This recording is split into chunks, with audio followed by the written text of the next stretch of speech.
The COVID-19 pandemic has created a lot of firsts, and among those firsts is food insecurity. I've invited Michael Flood, he's the CEO of the LA Regional Food Bank, to talk a little bit about what some are saying first-timers. A lot of folks are facing this for the very first time. Michael, welcome. Tell us about this. Thank you. Thanks for having me. Yes, we are seeing many people and families seeking food assistance for the first time. And we especially see this with some of our large drive-through distributions, which we've been hosting and holding in conjunction with a variety of community groups in the county and the cities throughout LA County. And it's not unusual for us to hear, at especially those distributions, people coming up and saying, thanks, and I've never needed to seek food assistance before. Again, layoffs, furloughs. In LA County, our unemployment rate is certainly higher than average. We're hovering right around 20%. So we're definitely feeling it here in our local communities. Yeah, it seems like, we say 20%, but that affects so many people who've been working their entire lives and find themselves, you've been at the food bank for what, 20 years or so? Have you ever seen anything like this?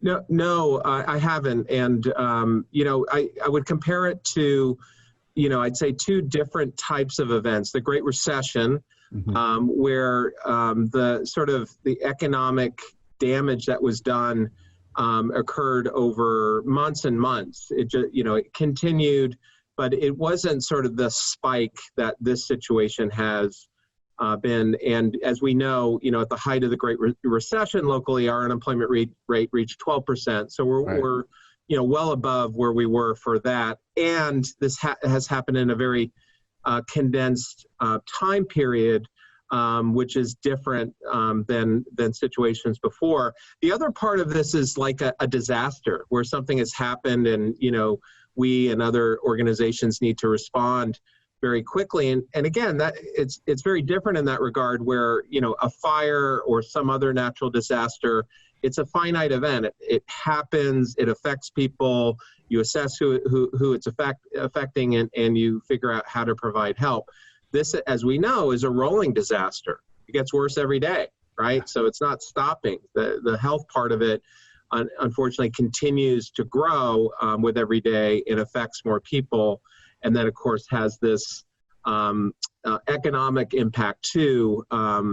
So yeah, I know the word unprecedented is used over and over again by many, but it is an accurate assessment of what the current situation is. It's definitely an unprecedented situation. It certainly is. What do people do if they're first timers? They don't even know how to approach a food bank or right. They don't even know how to ask for help. This is a brand new experience for them. What are some of the steps people should take if they're food insecure? Yeah, so, you're right. A lot of people don't know where to turn. So just getting information out. We have a lot of information on our website, lafoodbank.org. Nationally, a lot of people aren't aware that 211 is a referral number that anyone can call.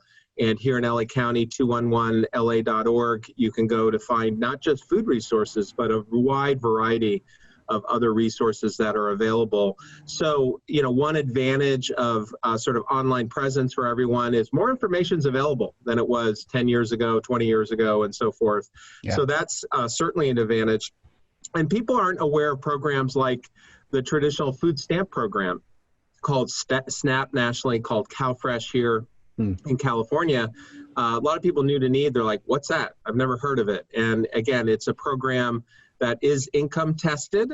So there's an application process, but if you are eligible, it can be up to $300 of buying power in a grocery store for you and your family every month. So again, getting the word out about various programs and what is available to people is really important. All right, so for those who might want to be able to contribute to help out others, how do we do that? Yeah, so we have, again, lafoodbank.org, people can make contributions. We also need volunteers.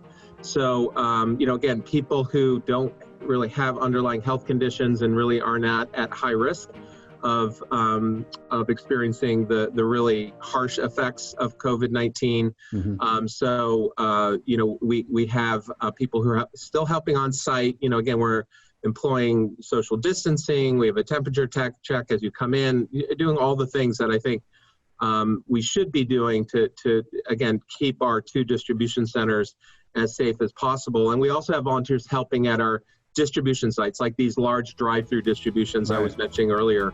We have volunteers helping there. So those are 2 great ways for people to get involved. Well, Michael Flood, we appreciate the good work that you're doing, you and your volunteers and your organization, and wish you much continued success, and we appreciate that, and we hope that people will contribute, and those who are finding themselves food insecure will also reach out. Thanks so much. Absolutely. Thank you for having me.